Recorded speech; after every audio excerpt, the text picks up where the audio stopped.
আপনি কি পাহাড়ে ট্রেকিং করতে চান? তাহলে আজ আমরা যে জায়গায় যাচ্ছি সেটি আপনাদের জন্য একদম উপযুক্ত। নদী ভিউ পয়েন্ট। এটি কয়েকটি ট্রেকিং রুটের বেস ক্যাম্প হিসেবেও কাজ করে।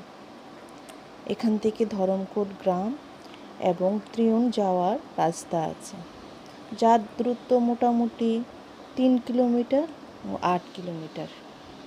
হিমালয়ের পর্বতশ্রেণীর শান্ত, স্নিগ্ধ ও বরফে মোড়া পাহাড়ের দৃশ্য অনুভব করতে করতে এই ট্রেকিং করা সত্যিই অনন্য অনুভূতি।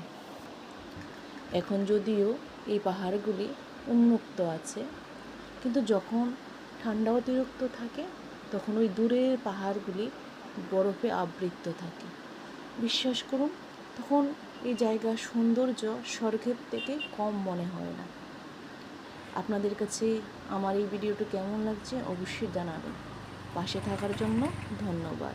আবার দেখা হবে।